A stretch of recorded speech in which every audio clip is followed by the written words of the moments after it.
Major quake rocks Venezuela and Trinidad and Tobago. A tsunami alert issued for the Eastern Caribbean. Good evening and welcome to Primetime News on air and online at onespotmedia.com. I'm Archibald Gordon. And I'm Doreen Samuels. Also this evening, no to PEP. Teachers call for GSAT to continue until issues with PEP is sorted out. Stepping aside, Permanent Secretary in the Science and Technology Ministry resigns. And in business news, we'll review Agricultural Minister to revisit fees charged by Commodities Board. There's also sports, commentary and weather in the Primetime package. But before the break, the feedback question. This evening we're asking, do you support the call for the new JTA president for the government to continue with GSAT until PEP issues are ironed out? Why or why not? Share comments online, facebook.com/Television Jamaica and tweet at Television Jam.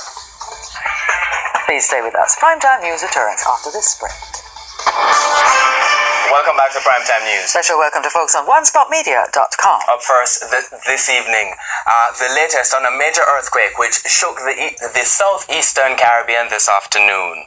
The quake occurred at around 4:31 p.m. Jamaica time. Buildings have sustained structural damage, cars have been flattened by falling concrete, and supermarkets are also reporting losses. There's also significant loss of the telecommunication being reported. Now, the initial magnitude is 6.8 in Trinidad and Tobago, with a magnitude of 7.2 being reported at the epicenter in nearby Venezuela. There are reports of damage in nearby countries from Guyana and through the island chain from Barbados, Grenada, St. Vincent and the Grenadines and the St. Lucia. There are some sights and sounds.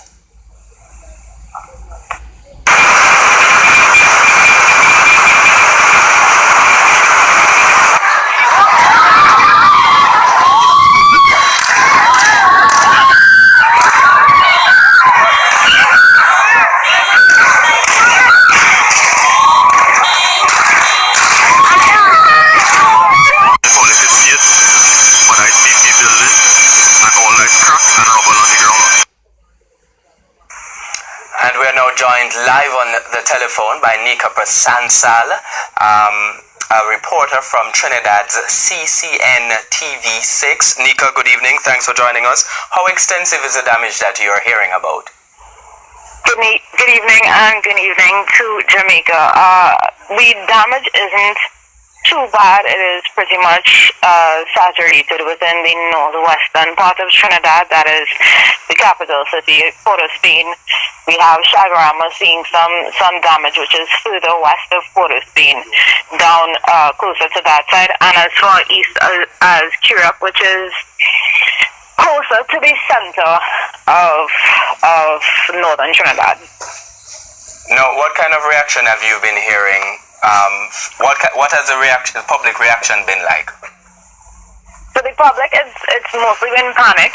We have not had an earthquake this strong and that has lasted this long in Trinidad and Tobago for quite some time. I actually, pardon my youth, but I can't remember it ever having something this strong and lasting this long. So it caused quite a lot of panic for motorists, people who were traversing in and out of Western Trinidad.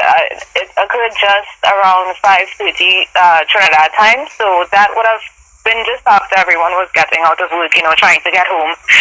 So to just be on your daily commute, I suppose, and then something like that to occur so suddenly, it took a lot of people by surprise and sent us into quite a panic.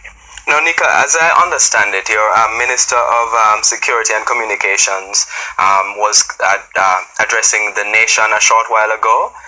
Did he, in fact, go ahead with that address, and what did he say? What were the main points coming out of that? Yeah, the address happened just close to news time, just before 7 o'clock in Trinidad and Tobago. And he basically explained that no major damage to government buildings has been reported so far.